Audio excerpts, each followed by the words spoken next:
Okay, hi. Welcome today. We're going to go ahead and look at getting into inquiry as a method that we're going to use in the classroom. And in this virtual environment we're in, we're going to go ahead and do some enrichment this way. I'd tell you it's the most important skill you can have. And I've had to kind of rethink everything that we do in our class. And maybe it'll touch base with you guys just a little bit here. So I'm going to start with a question on the screen here. Are questions more important than answers? I want you to take a minute and think about that. Hit pause until you kind of have an idea in your mind of what you are going to answer about that. Okay, welcome back. Hopefully, you've got some ideas about that. But I want to go ahead and throw three comments to you here, observations maybe, and then I want to go ahead and have you kind of consider it because I think as we live in a whole different world and a world that's frankly been turned on its head with this virus thing, um, we need to really kind of assess, are we doing the right thing? Like, why are we in school?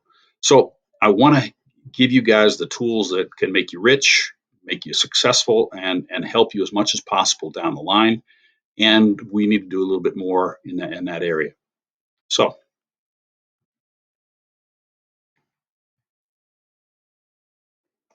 we live in the Google verse. You can find anything you'd like online. But how has that changed the world? Okay, so I want you to look at the following three statements, kind of get them in your head a little bit, and then we're going to talk about the implications of that because, frankly, we need to do more. 80% of the world's knowledge is accessible on the World Wide Web. What does that mean? You, if you put the right criteria, can find anything. You can become an expert in anything if you ask the right questions, put your queries in the right way. You guys know I hate the cell phones in the class and the disengagement and what you guys are spending your time on, but it's a change in the world. So how do we go ahead harness that for good? And oh, by the way, you guys own it.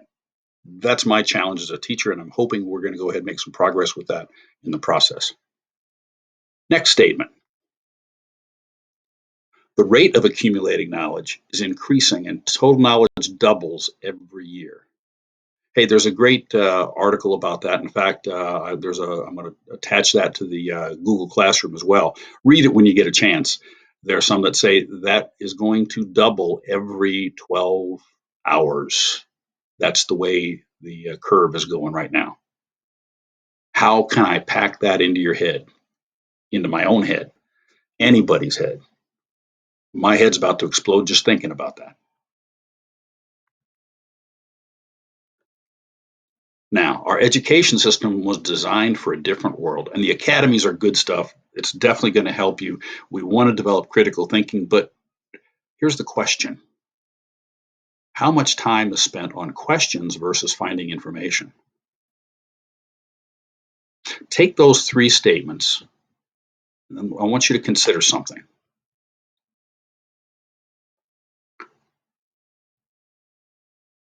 What is the value of knowledge in today's world versus the value of questions?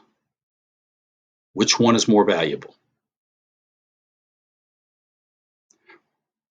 You have a Google Doc attached where I want you to go ahead and address this in your reflection when we're done. You don't have to do that right now, but I do want you to come back to it. Okay. Because if you come to the conclusion that knowledge is most important, well, you have that. You don't even need to be in school. But if it comes to questions, then we have to change the way we do business. Make it something where you guys are the ones that have become the drivers of your education, and teachers like me are here to help you in that process. So we've got to find a way to get there. Think back to your schooling. What percentage of your time has been spent focusing on answer based information? What year did this happen? What's the value of this equation? Finding information from other people's questions versus focused on asking the right questions. That's really the subject of what inquiry is about. And we've touched on it a little bit in class, but I don't think we've really prepared you guys, and that includes me, frankly, to get you in a place where that becomes the norm. That's what I want to get to out of this enrichment. We're going to develop that. Your practice on how you develop these questions is going to be really, really, really important. And it can make you millions of dollars. It can get you respected at the top of your profession. Absolutely all that's available for you. And I'm going to give you examples where that has happened. So let's talk about how you develop. Between the ages of 2 and 5, the average toddler asks 40,000 questions. At this age, kids have 3 times the number of neuron connections than the adult brain. Now think about that. 3 times the links from one brain cell to another than what an adult brain has got. That's why they will tell you it's easier to go ahead and learn a language when you're younger. Kids who are immersed in that, that's all great. And it's true, but what does that do for curiosity? What's going on with those questions? So as we kind of look for it, and you can think if you have a younger sibling, that's what's going on, all those questions. That's all about as the brain starts to go ahead and acquire information. That's unique. By the age of 4, the questions start to change when they become young elementary students. Okay, what kind of questions they go from the what questions to why and explanations. And you've probably asked them yourself, and if you have a younger sibling, you see it all the time when they're at that age. They'll ask you a bunch of questions, and then they'll go to the next level of why, because they're trying to put everything into an organization. They're trying to compartmentalize and sort information out. Their brains are changing, so those neurons and those that's called neural pathways are forming, starting here. Okay, preschool kids ask on average 100 questions a day. By the time they reach middle school, that's stopped. Look at your own experience. Has that generally been true? By high school, we get a lot of disengagement. Man, I can name that in 3 notes. I'm sure you guys can't do. And there's days I know that's true in my class. Does this all look familiar? How do we change that? The brain's changing and questioning starts to drop. Now, whether it's the cause or the effect, that's not fully established. But we forget about how to ask a lot of questions because that's the important currency. And you're going to get that in this course. I'm hoping that that becomes really clear to you. And hopefully, we get the practice down so that you are going to be in a really good situation to go ahead and become great questioners.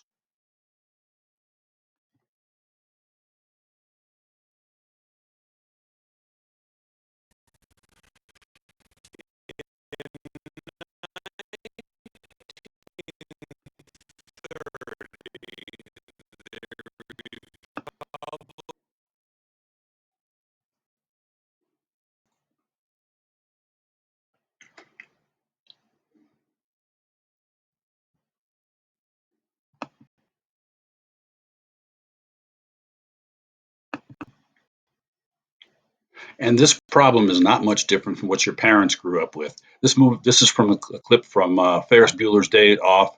Ben Stein's a great comedian and an economist, but this is the essence of kind of what we still have to some extent in our classrooms.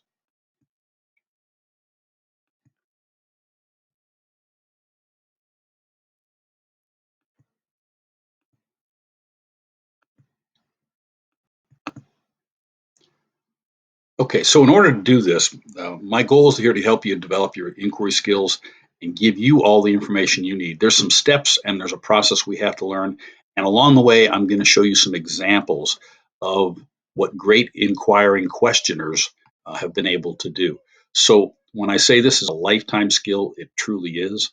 And I'm hoping that you guys are as impacted by this as I was doing the research and during my enforced shutdown away from y'all.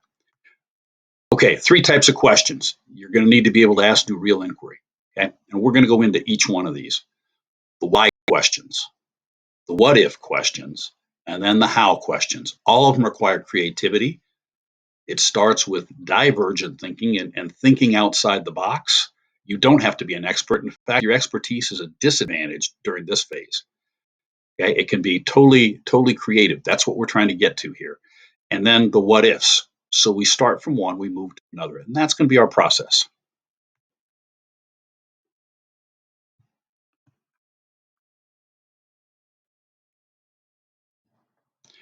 The process you're going to see and what we're going to learn is one I'm going to use when we get into back to the classroom. If we get in this year, I'm not sure. Nobody knows.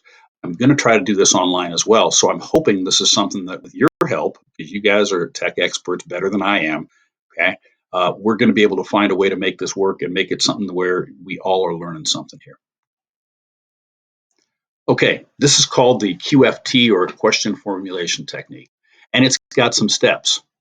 When I get back to the classroom, you're going to see a poster with this stuff on it, and you're going to learn this. I'm hoping I can go ahead and spread this to a bunch of different teachers, and hopefully this will be the technique that we end up using.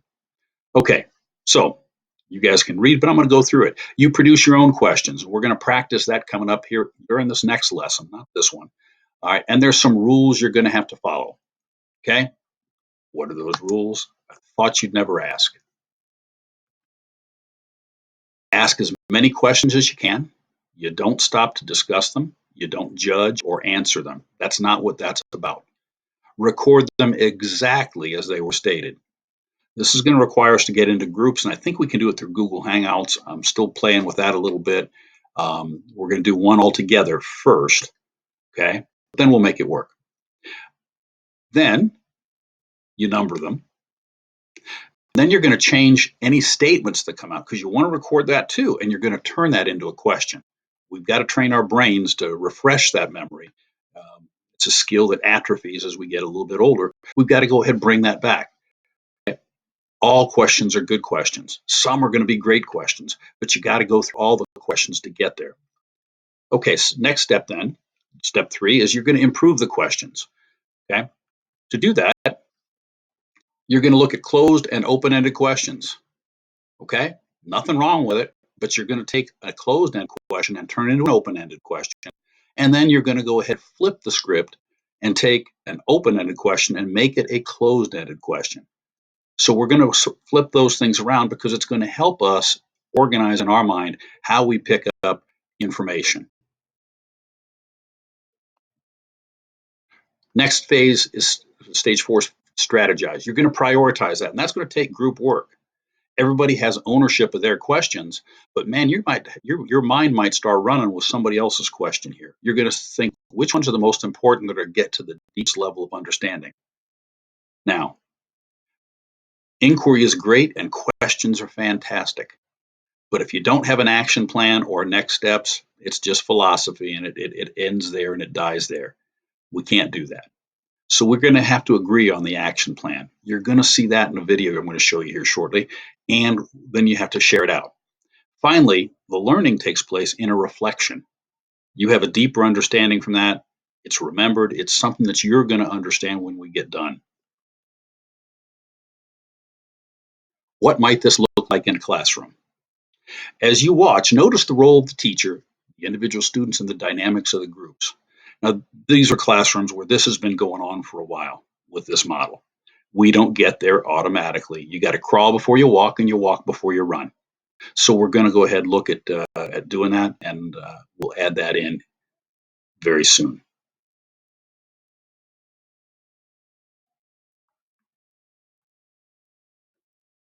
Closure. Okay, your homework. Attached in Google Classroom, there is a Google Doc, which each one of you has one of those. Write a reflection on the material that was presented here. Make a list of questions that you have.